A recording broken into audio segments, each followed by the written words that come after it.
إذاعة القرآن الكريم من القاهرة.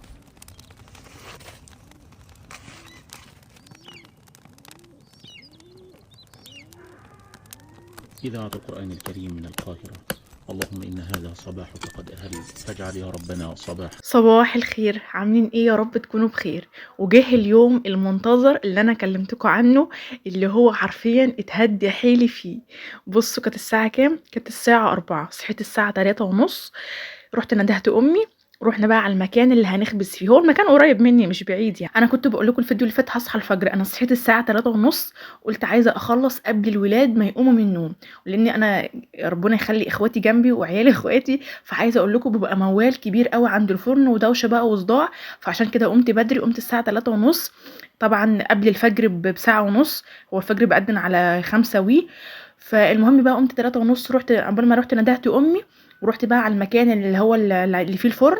جبت كده القش كده، وجبت الحطب والحاجات اللي احنا هنبدأ نسخن بيها الفرن.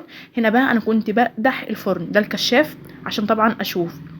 والست اللي بتخبز ربنا يا رب يديها الصحة، كانت الساعة 4:30 كانت عندي. كنت انا بقى قدحت الفرن كويس جدا. بصوا القدحية دي متعبة جدا ومقرفة قوي، اللي عارف يعني العيش الفلاحي والفرن الفلاحي وكده.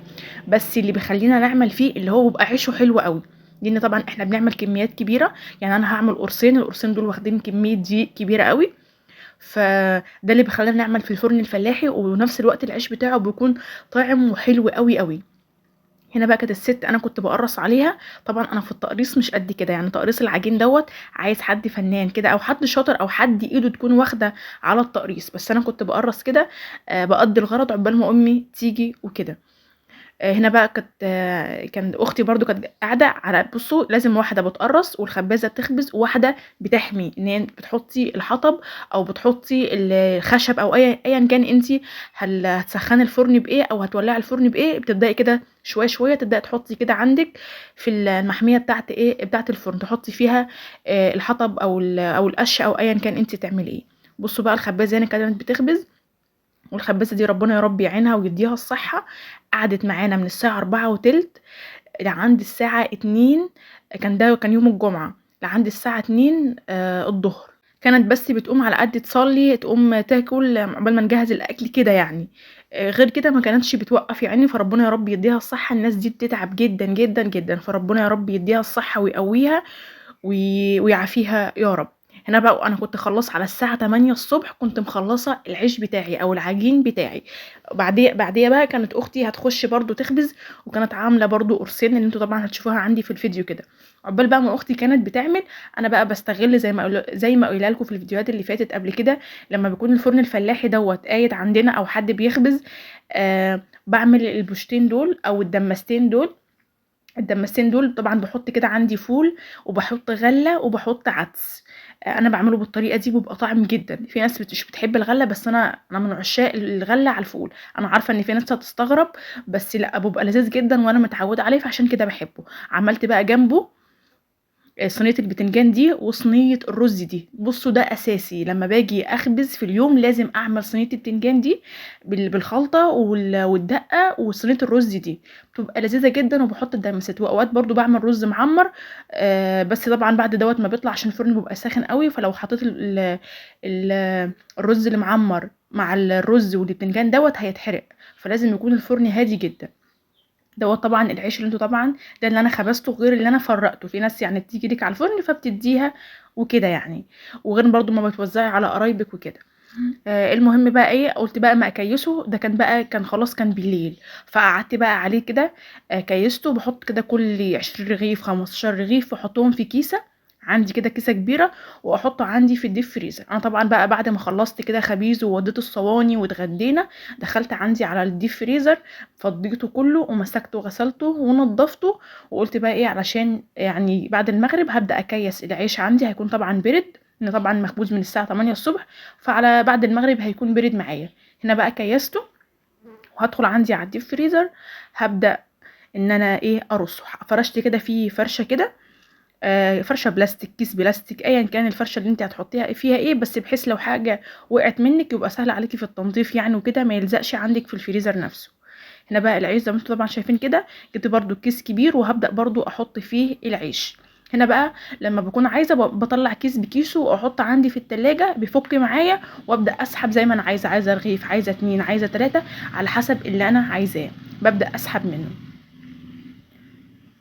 خلصت بقى كده عندي العيش، هبدا بقى ارص الحاجه بتاعتي. وبكده بقى كان اليوم دوت كان خلص. عايزه اقول لكم انا واخده لكم فيه مقتطفات بسيطه جدا، بس عايزه اقول لكم يعني اليوم كان متعب جدا. هو يوم الخميس ده بيبقى متعب وجري في جري في جري في جري عشان تلحقي تنجزي، والفرن والع وكده. فالحمد لله ان المهمه تمت بسلام. هنا بقى دوت كان تاني يوم، كان عندنا هوا وتراب، وبرده في اليوم ده كان فيه هوا وتراب وكده. فقلت بقى ايه، امسك البلكونه انضفها كده وامسحها واديها كده ايه تلميعه حلوه. فقولوا لي بقى مين اللي لسه بيخبز في الفرن الفلاحي اللي هو بالطينه دوت زي عندنا كده؟ لسه في حد بيخبز؟ هو الاغلبيه قليل جدا. انا برضو بخبز في السنه مرتين، مره قبل دخول الشتاء خلاص يعني في التوقيت ده، وبرضو مره على الصيف. يعني انا بعمل كده في السنه مرتين، واوقات تبقى مره واحده. رجعنا تاني للموتوسيكلات الكراكات اللي عندنا. عدي يا عم. فقولوا لي مين اللي لسه عنده الفرن اللي بالطينه دوت؟ على فكره هو اتهد، بس احنا كنا لسه بنينه قريب. يعني الناس اللي صحاب الفرن ده بنوه قريب، يعني هم عاملينه صدقه على حد يعني ميت عندهم، فعاملينه صدقه يعني بحيث ان هو البلد اللي انا فيها الكل بيخبز فيه، مش انا بس وانا ولا اهلي بس، لا، البلد اللي انا فيها كله بيخبز فيه. فبصراحه يعني جزاهم الله كل خير، وصدقه حلوه يعني على روح الميت وكده.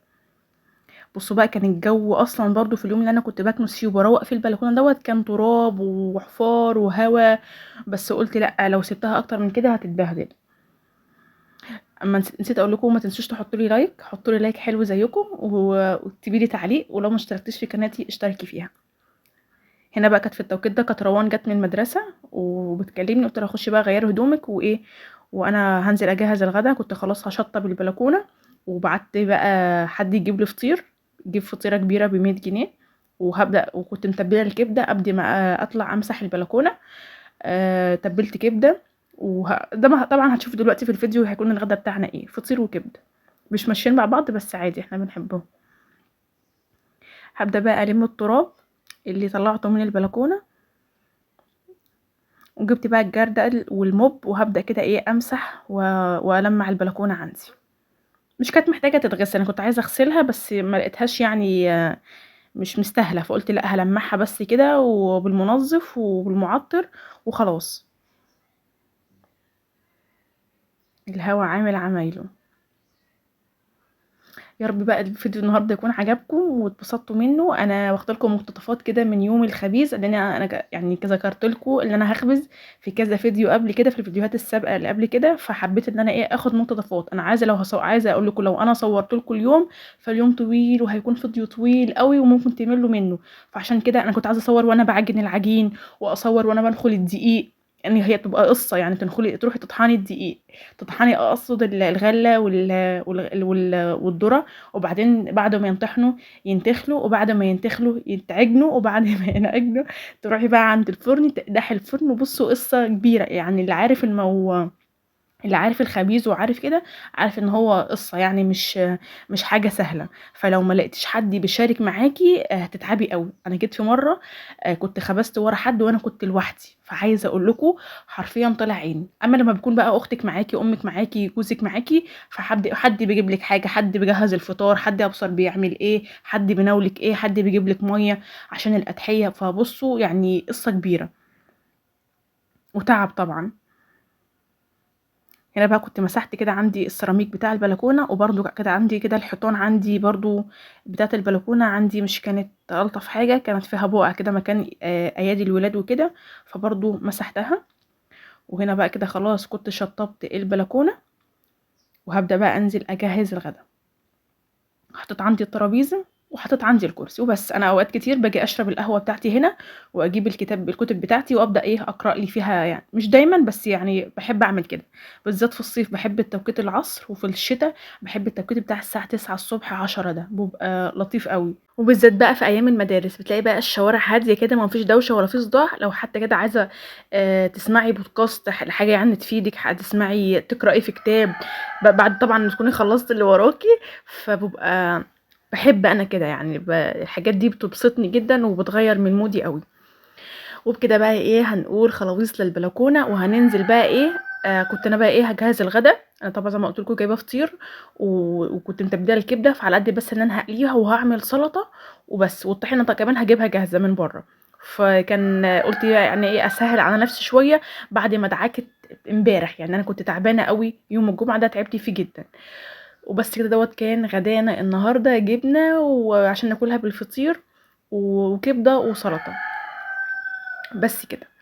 كنت لسه ما حطيتش الطحينة لأني كنت بعت لسه أجيبها في التوقيت ده. وبكده بقى فيديو النهارده يكون خلص، يا رب تكونوا استمتعتوا. أشوفكم إن شاء الله في فيديو جديد، وما تنسوش بقى اللايك والاشتراك.